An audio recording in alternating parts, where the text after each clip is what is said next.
नमस्कार दोस्तों, आप सभी का स्वागत है आपके अपने ही चैनल बेस्ट एजुकेशन पर।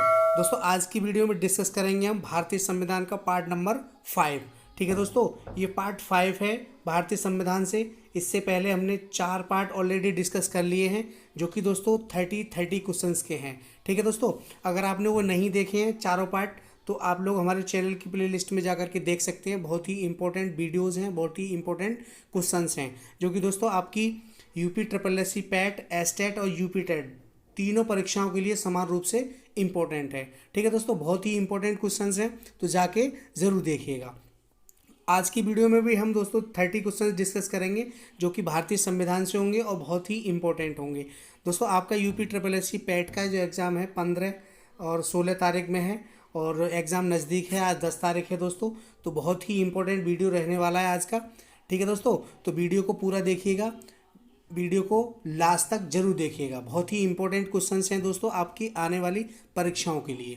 तो चलिए शुरू करते हैं आज का अपना इंपॉर्टेंट वीडियो इंपॉर्टेंट क्वेश्चंस के साथ। दोस्तों अगर आप लोग चैनल पर नए हैं तो चैनल को सब्सक्राइब जरूर करें, साथ में बेल आइकन प्रेस करें, जिससे कि सभी वीडियोस का नोटिफिकेशन आपको सबसे पहले मिले। ठीक है दोस्तों, तो चलिए शुरू करते हैं आज का अपना इंपॉर्टेंट वीडियो भारतीय संविधान से पार्ट नंबर 5।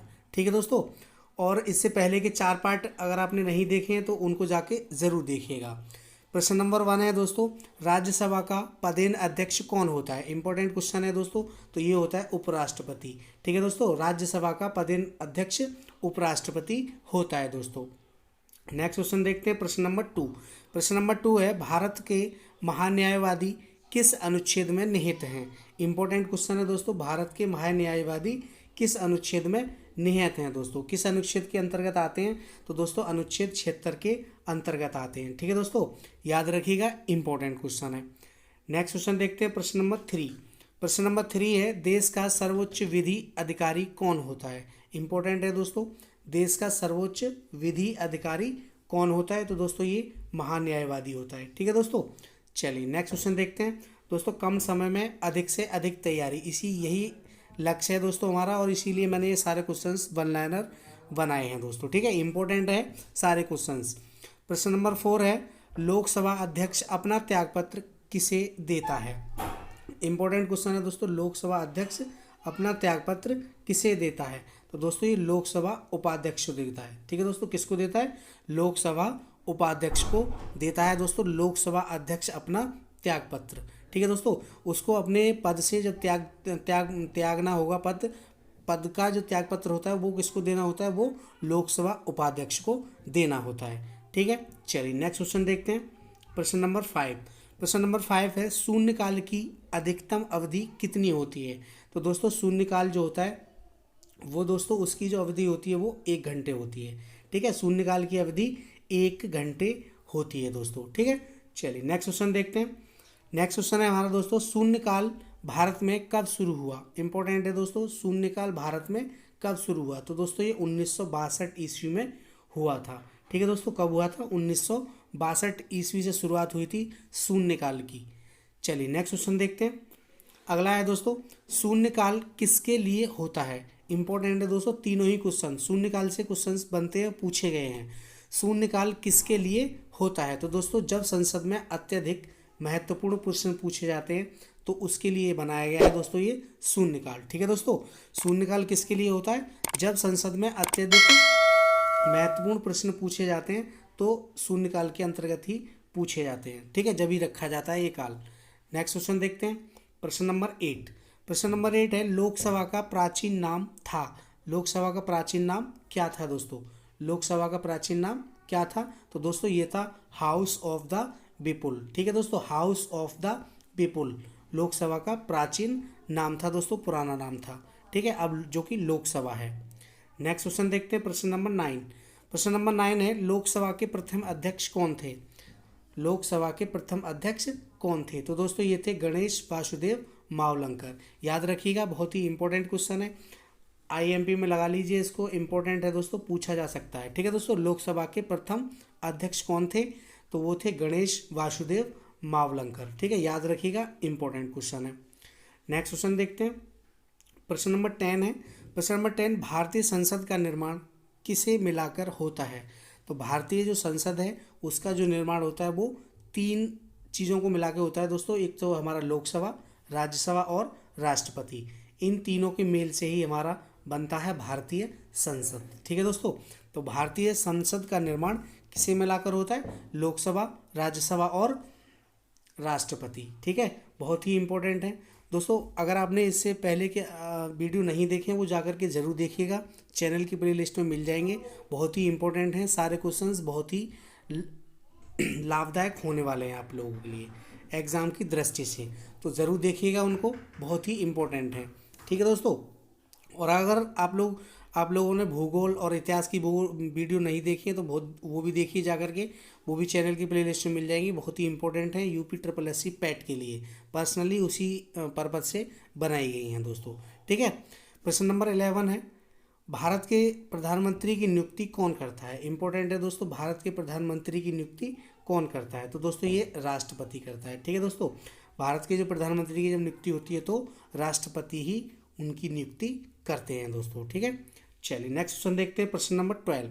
प्रश्न नंबर 12 है, योजना आयोग का अध्यक्ष कौन होता है? तो दोस्तों प्रधानमंत्री होता है, योजना आयोग का अध्यक्ष प्रधानमंत्री। नेक्स्ट क्वेश्चन देखते हैं, प्रश्न नंबर 13। प्रश्न नंबर 13 है, कौन से प्रधानमंत्री एक भी दिन संसद नहीं गए? ऐसे कौन से प्रधानमंत्री थे दोस्तों भारतीय इतिहास में जो कि एक भी दिन संसद नहीं गए? तो दोस्तों ये थे आपके चौधरी चरण सिंह। ठीक है दोस्तों, चौधरी चरण सिंह ऐसे प्रधानमंत्री हैं जो कि एक भी दिन दोस्तों संसद में नहीं गए थे। ठीक है, इंपॉर्टेंट क्वेश्चन है, याद रखिएगा, पूछा गया है। चलिए नेक्स्ट क्वेश्चन देखते हैं, प्रश्न नंबर 14।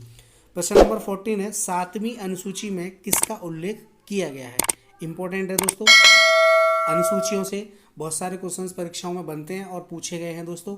ठीक है, तो 7वीं अनुसूची में किसका उल्लेख किया गया है? तो दोस्तों 7वीं अनुसूची में उल्लेख जो किया गया है वो केंद्र एवं राज्यों के बीच शक्तियों के बंटवारे का उल्लेख किया गया है। ठीक है दोस्तों, इसके अंतर्गत दोस्तों 7वीं अनुसूची के अंतर्गत 3 सूची और आती हैं, 3 सूचियाँ। ठीक है, संघ सूची, और आपकी होती है एक समवर्ती सूची, और एक होती है दोस्तों संघ सूची और समवर्ती सूची और राज्य सूची। ये 3 प्रकार की सूचियाँ और हैं इसमें 7वीं अनुसूची के अंतर्गत। ठीक है, तो 7वीं अनुसूची के अंतर्गत 7वीं अनुसूची में किसका उल्लेख है? तो दोस्तों केंद्र एवं राज्यों के बीच शक्तियों का बंटवारा। ठीक है, इंपॉर्टेंट है, याद रखिएगा दोस्तों। मूल संविधान जब संविधान बन के तैयार हुआ तो दोस्तों उसमें 8 अनुसूचियाँ थी। ठीक है दोस्तों, और बात करें हम वर्तमान की तो दोस्तों वर्तमान में हमारी 12 अनुसूचियाँ हैं। ठीक है, याद रखिएगा, ये भी आपकी इम्पोर्टेंट क्वेश्चन है दोस्तों। ठीक है, ये मैंने इसमें क्वेश्चन मेंशन किया हुआ है दोस्तों। प्रश्न नंबर 15 है, 7वीं अनुसूची के अंतर्गत कितनी सूचियां हैं? तो दोस्तों 3 सूचियां हैं, जो कि मैंने पिछले क्वेश्चन में बताया आप लोगों के लिए। 3 सूचियां हैं, कौन सी? संघ सूची, राज्य सूची और समवर्ती सूची। ये हमारी 3 सूचियां हैं। ठीक है दोस्तों, संघ सूची के अंतर्गत क्या है दोस्तों? संघ सूची के अंतर्गत इसमें केंद्र सरकार नियम बनाती है, अध्यादेश बनाती है। ठीक है दोस्तों, जो भी नियम बनाएगी वो संघ सूची के अंतर्गत केंद्र सरकार बनाएगी, और दोस्तों राज्य सूची के अंतर्गत राज्य सरकार बनाएगी, और दोस्तों समवर्ती सूची के अंतर्गत कौन बनाएंगे? राज्य और केंद्र दोनों मिलकर के नियम बनाएंगे। ठीक है दोस्तों, तो बहुत ही इंपॉर्टेंट है, इनको याद रखिएगा। नेक्स्ट क्वेश्चन देखते हैं, प्रश्न नंबर 16। प्रश्न नंबर 16 है, भारतीय संविधान पर सबसे अधिक प्रभाव किस स्रोत का है? तो दोस्तों भारतीय संविधान पर सबसे अधिक प्रभाव किस स्रोत का है? तो दोस्तों भारतीय शासन अधिनियम 1935।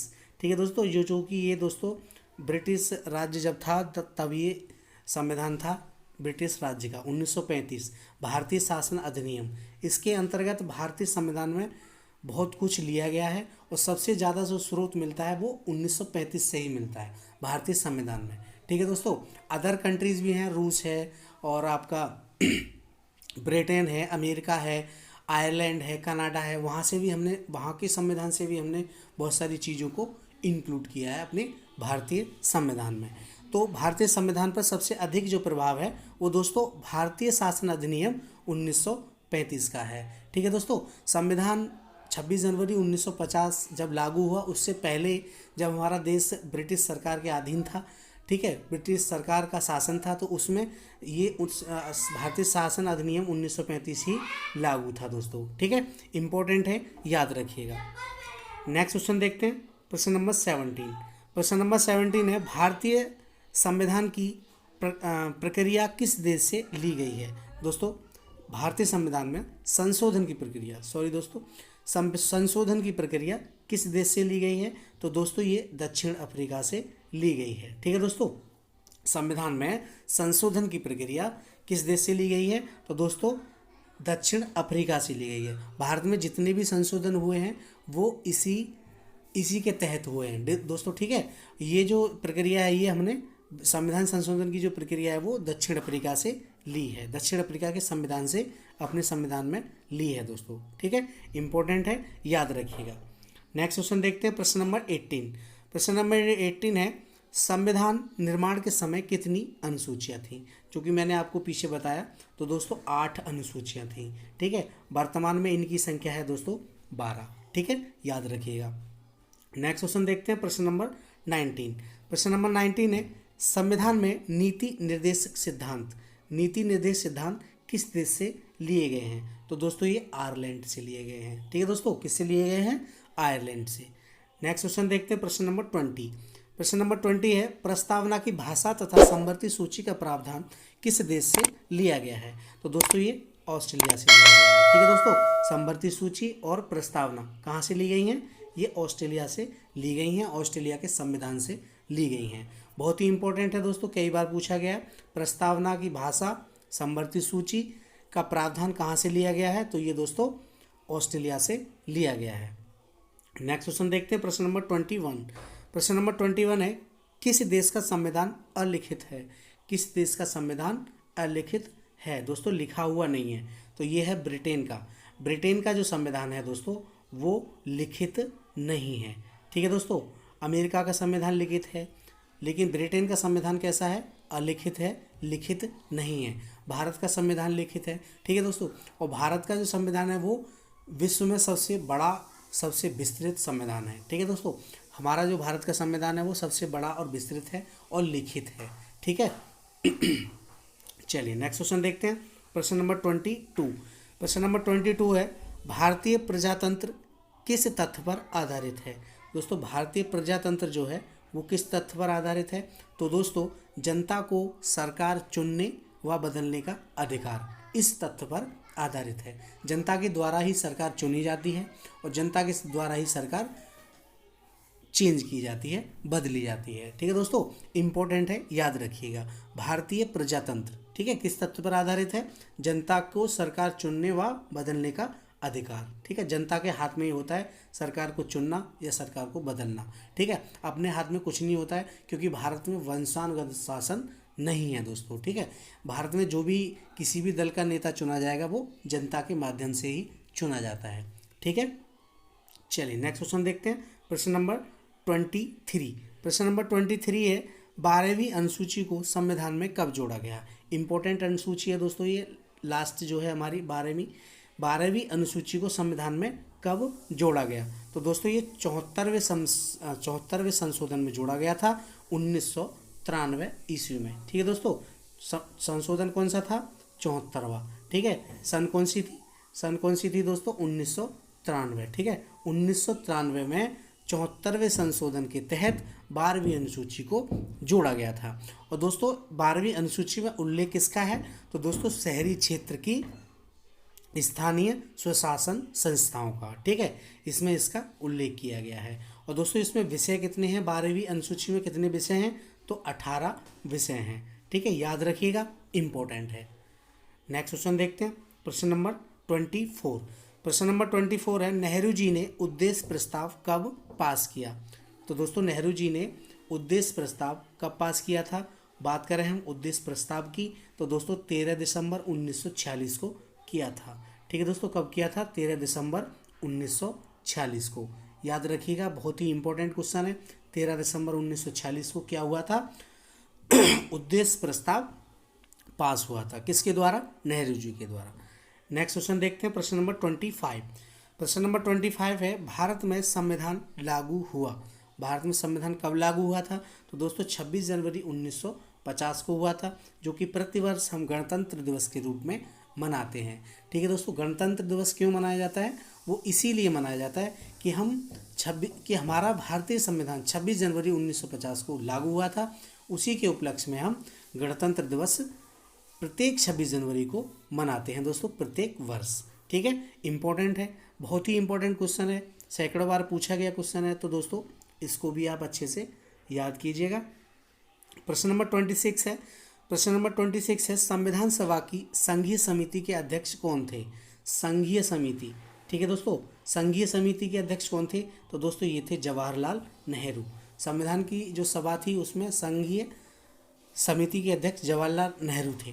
दोस्तों अस्थायी अध्यक्ष कौन थे? दोस्तों अगर बात करें हम अस्थायी अध्यक्ष, ठीक है, अस्थायी अध्यक्ष तो दोस्तों ये थे सच्चिदानंद सिन्हा। ठीक है दोस्तों, अगर बात करें हम स्थायी अध्यक्ष की, तो दोस्तों स्थायी अध्यक्ष कौन थे? स्थायी जो अध्यक्ष थे दोस्तों वो थे आपके डॉक्टर राजेंद्र प्रसाद। और दोस्तों प्रारूप समिति के अध्यक्ष कौन थे?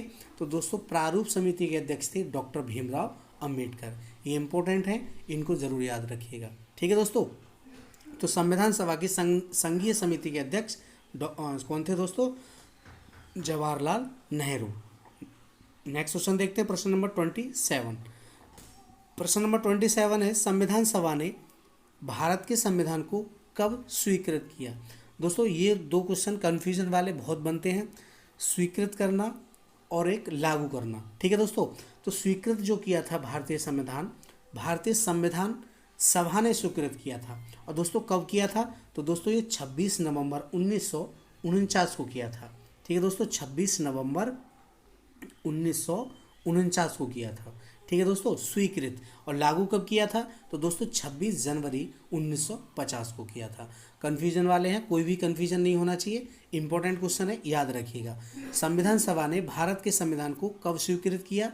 तो दोस्तों 26 नवंबर 1949 को किया था। दोस्तों अंगीकृत भी पूछ सकता है। ठीक है दोस्तों, तो अंगीकृत और स्वीकृत एक ही बात है।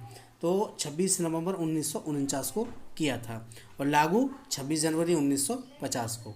चलिए नेक्स्ट क्वेश्चन देखते हैं। बहुत ही इंपॉर्टेंट क्वेश्चंस हैं, बहुत ही इंपॉर्टेंट सारे पार्ट्स हैं। इससे पहले के 4 पार्ट बहुत ही इंपॉर्टेंट हैं परीक्षा की दृष्टि से। यूपी SSSC पैट 2022 जो कि आपका 15 और 16 में है अक्टूबर में, और दोस्तों एस्टेट यूपी टेट सभी के लिए बहुत ही इंपॉर्टेंट क्वेश्चंस हैं, बहुत ही इंपॉर्टेंट वीडियो हैं, तो जा करके ज़रूर देखिएगा चैनल की प्लेलिस्ट में। और दोस्तों चैनल पर नए हैं तो चैनल को सब्सक्राइब करना बिल्कुल ना भूलें, साथ में बेल आइकन प्रेस करें जिससे कि सभी वीडियोस का नोटिफिकेशन आपको सबसे पहले मिले।